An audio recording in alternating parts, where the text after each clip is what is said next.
உலகெங்கிலும் இருக்கும் மாயம் பக்தர்கள் அனைவருக்கும் வணக்கம். நான் உங்கள் ராம்ஜி.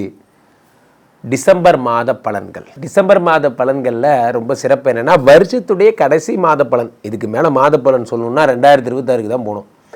இந்த வருடத்தினுடைய இறுதி மாதத்திலே கிட்டத்தட்ட 4 கிரகங்கள் தனுசு ராசிக்கு செல்லுகின்றது. அதாவது குருவினுடைய வீட்டிற்கு செல்லுகிறது. இதுதான் இந்த மாதத்தினுடைய மிகப்பெரிய ஹைலைட்டுங்க. இந்த மாதம் 4 ராசி அப்போ போகுது. அப்போது இவர்கள் தரும் நற்பலன்கள் எல்லாம் என்ன? இந்த டிசம்பர் மாதம் உங்கள் வாழ்வில் என்ன வருமான வளங்களை தரப்போகிறது, நலங்களை தரப்போகிறது, யார் யாருக்கெல்லாம் குபேர சம்பத்துகளும் யோகங்களும் வருகிறது, யாரெல்லாம் கல்யாணம் பண்ணிக்க போகிறீங்க, யாருக்கெல்லாம் குழந்தை பிறக்க போகுது, வெளிநாடு போக போகிறீங்க அப்படிங்கிறத நாம் ராசி ரீதியாக பார்த்து விடலாம். சிம்மராசிக்காரர்களுக்கெல்லாம் இந்த டிசம்பர் மாத பலன்கள் என்ன தரப்போகிறது? ராசிநாதன் சூரியன் 4ஆம் இடத்தில் இருக்கிறார். 4ஆம் இடம் என்பது என்ன? பாதகாதிபதி வீடு. பாதகாதிபதி செவ்வாய் வீட்டிலே அவர் வேறு ஆட்சி வேறப்பட்டிருக்கார். அதாவது நண்பர்களே, இந்த பாதகாதிபதி இஸ் ஏ பேட் பாய். இந்த பாதகாதிபதினா எதுனா நமக்கு கெடுதலை மட்டுமே செய்பவன். அதுதான் பாதகாதிபதி. இந்த பாதகாதிபதி ஆட்சி பெற்று இருக்கிறான். அவனோட யார் இருக்கார்? 2 கூடிய புதன் இருக்கார். அவரோட சூரியன் ராசிநாதன் இருக்கிறார். 3-10 கூடிய சுக்கிரன் இருக்கிறார். எல்லாருமா சேர்ந்து 4ஆம் இடத்துல இருக்காங்க.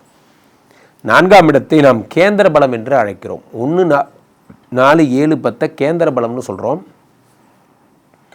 ராசிநாதன் சூரியனும் சுக்கிரனும் புதனும் எல்லாருமா சேர்ந்து 4ஆம் இடத்தில் இருக்கும் பொழுது இது ஒரு மோசமான ஒரு விஷயம். சிம்மராசிக்காரர்களுக்கு இந்த டிசம்பர் மாதம் ரொம்ப ஃபோக்கஸ்டாக இருக்கணும். 2 பேர் ரொம்ப பாதிக்கப்படுவீங்க. நான் நிறைய ஜாதகங்களில் சொல்கிறேன்.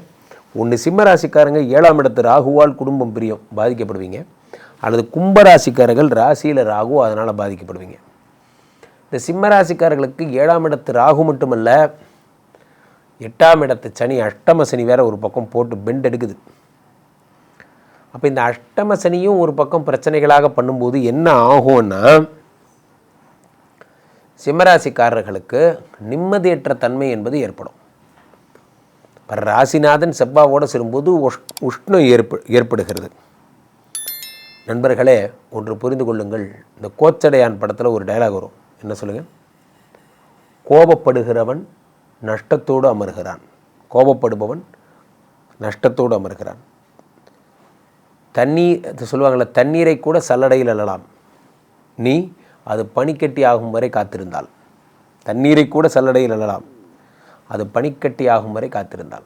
4ஆம் இடத்திலே செவ்வாயோடு சேர்ந்த சூரியன் வரும் பொழுது கோபம் சுருன்னு வரும். கோபப்படுறது தான் உலகத்தில் ரொம்ப ஈஸியான வேலை. யார் வேணால் செய்யலாம்.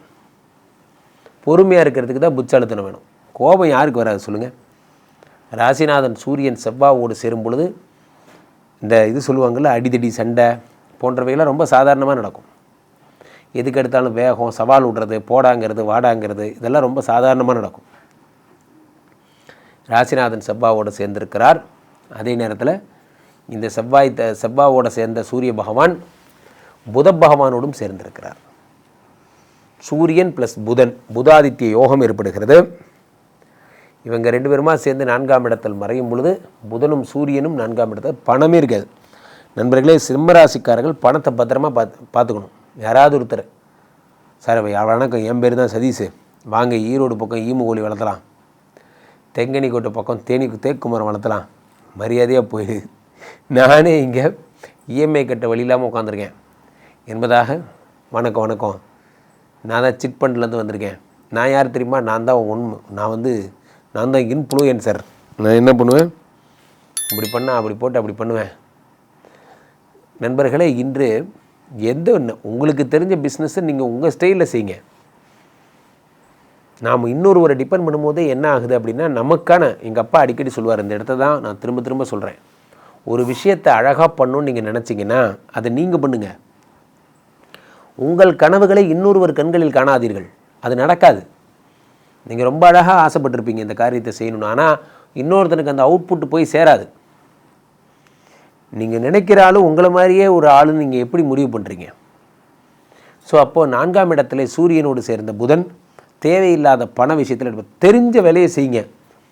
நம்ம பெரியவங்க ஒரே ஒரு வார்த்தை சொன்னாங்க. என்ன சொன்னாங்க? தெரியாத வேலையை செஞ்சவனும் கேட்டான், தெரிஞ்ச வேலையை விட்டவனும் கேட்டான். தெரிஞ்ச வேலையை விட்டவனும் கேட்டான். அப்போது இந்த 2ஆம் இடம் 4ஆம் இடம் பாதகாதிபதி வீட்டில். இதில் என்ன ஒரு ஆச்சரியன்னா, நீங்கள் லேண்டு வாங்குகிற நேரம் இதுதான். ராசிநாதன் சூரிய செவ்வாயோடு இருக்கும் பொழுது கோவப்படுவீங்க. பட் லேண்டு வாங்குகிற நேரம் இதுதான். அரசு பணிகள் கிடைக்கிற நேரம் இதுதான். 3-10 சுக்கிரன் வேறு பாதகாதிபதி வீட்டில் இருக்கும்போது வேலை மேலே இன்ட்ரெஸ்ட் போகாது. எப்போ பார்த்தாலும் ஏதாவது ஃபன்னு, ஜாலி, மஜா, இன்பம் இது மேலேயே போகும். நண்பர்களே, வாழ்க்கையில் இன்பம் துய்ப்பது என்பது வேறு. சில பேர்லாம் வாரத்தில் 3 நாள் ஈஸியாக ரிசார்ட்டில் தான் உட்காந்துருக்கான். வாரத்தில் 3 நாள் நம்ம பிஸ்னஸ் கொடுக்குற டென்ஷன், ஒரே டென்ஷன், மைண்டெல்லாம் டென்ஷன். அடேங்கப்பா,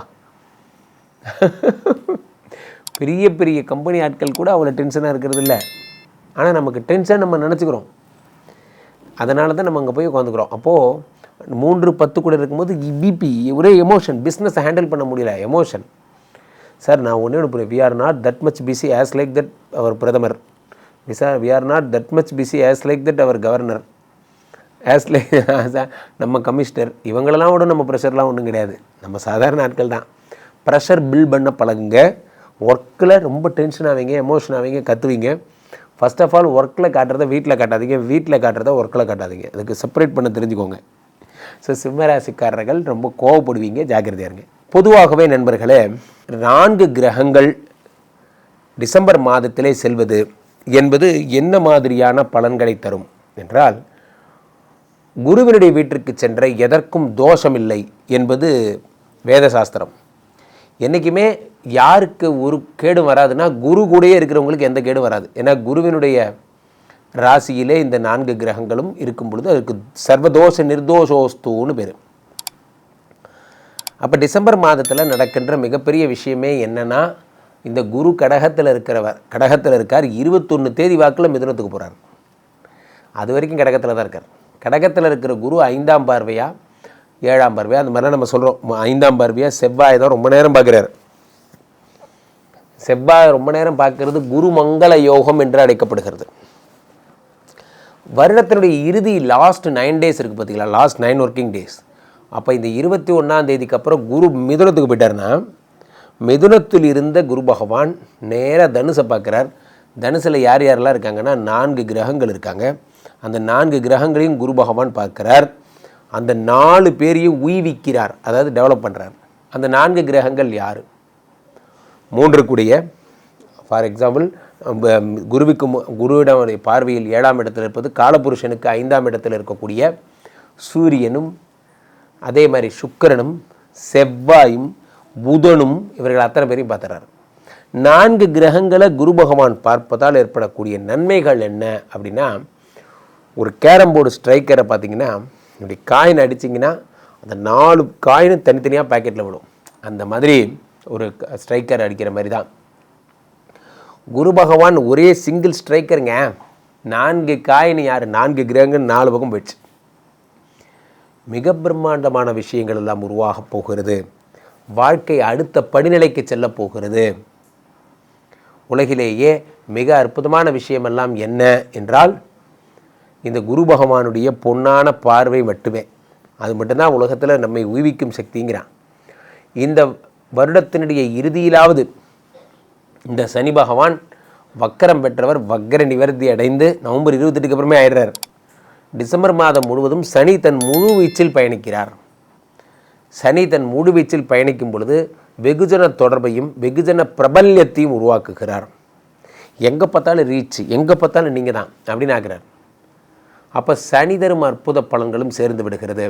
அப்படியே தள்ளி குரு பகவான் வீட்டில் இருக்க தனுசில் இருக்கக்கூடிய செவ்வாய் நகர்ந்து நகர்ந்து மகரத்தில் உச்சமாக போகிறார் ஜனவரி மாதம் பிறக்கும் போதெல்லாம்.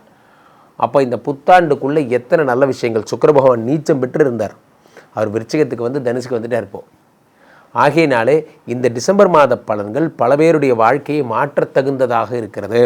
டிசம்பர் மாதம் பல பேருடைய வாழ்வு மங்களங்களும் மகிழ்ச்சியும் வரப்போகிறது. கீழே போயிட்டிருக்க இந்த 2 நம்பரை கூப்பிடுங்க, உங்களுடைய சொந்த ஜாதகத்தை பார்த்து கொள்ளுங்கள்.